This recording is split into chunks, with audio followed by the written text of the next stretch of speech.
Conceder el derecho al voto a las mujeres. ¡Qué idea más ridícula! El cerebro de la mujer es más pequeño que el de los hombres, lo que demuestra que las mujeres son menos inteligentes. Son propensas a actitudes extremistas y se asocian a campañas sin consultar antes a sus maridos. Además, eso no fomentaría la igualdad de derechos porque su natural modestia les impide ir a votar cuando están embarazadas. Y como las mujeres del campo suelen tener más hijos, tendrían una desventaja injusta con respecto a las mujeres que viven en las ciudades. Y si las mujeres son elegidas al Parlamento, ¿qué deshonra supondría esto para sus maridos? Estos serían obligados a cocinar en casa.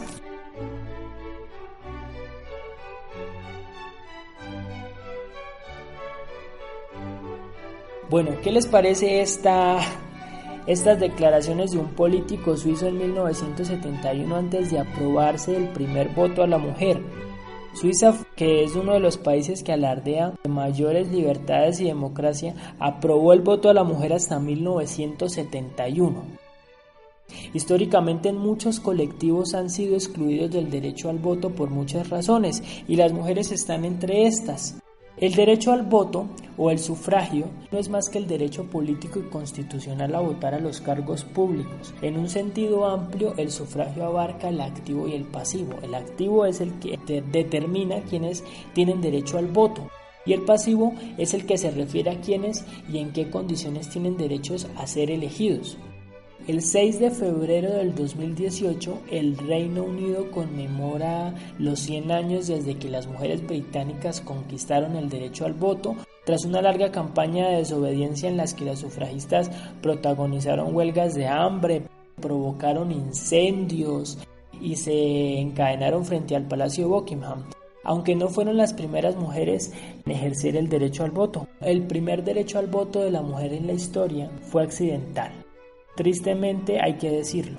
En Nueva Jersey, en Estados Unidos, en 1976, había una ley en la que decía que todas las personas podían votar. En cuanto se dieron cuenta del error, entre comillas, pues ellos abolieron dicha ley en 1807. Hay que tener en cuenta que los Estados Unidos no permitió el derecho femenino total hasta el 65, hasta 1965.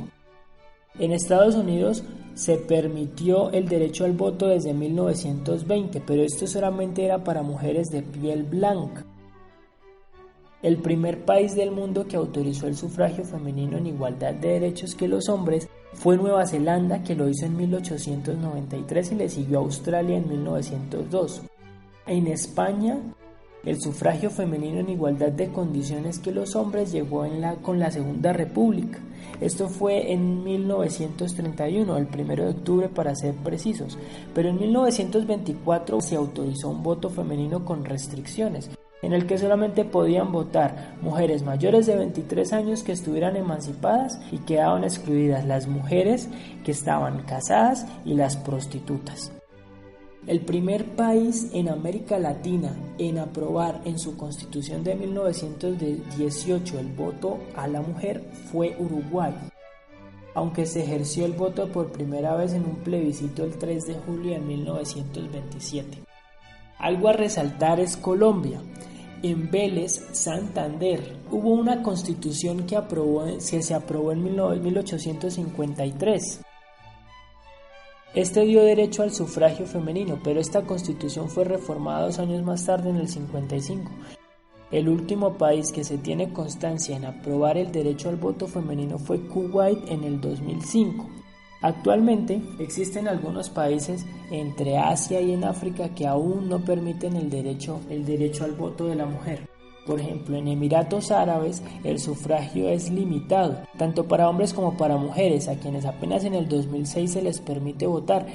En el Líbano se requiere la prueba de educación básica para mujeres, pero no para hombres. La votación es obligatoria para hombres, pero es opcional para mujeres.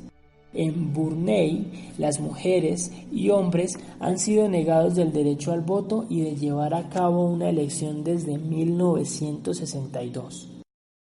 En la Ciudad del Vaticano solo pueden votar los cardenales que, según la Carta Apostólica Ordenatio Sacerdotalis, son obligatoriamente hombres. Y en México, el sufragio femenino fue hasta 1953 en la presidencia de Adolfo Ruiz Cortines, gracias a la lucha constante por connotadas feministas mexicanas desde la Revolución Mexicana. Elvira Carrillo fue la primera mujer electa para el Congreso de Diputados mexicanos. Y bueno, hasta aquí, amigas, amigos y amigues, el programa de hoy. Esperamos realmente que les haya parecido muy interesante. Recuerden seguirnos en nuestras redes sociales, en Instagram como curiosahistoria.pod, en Facebook como Curiosa Historia.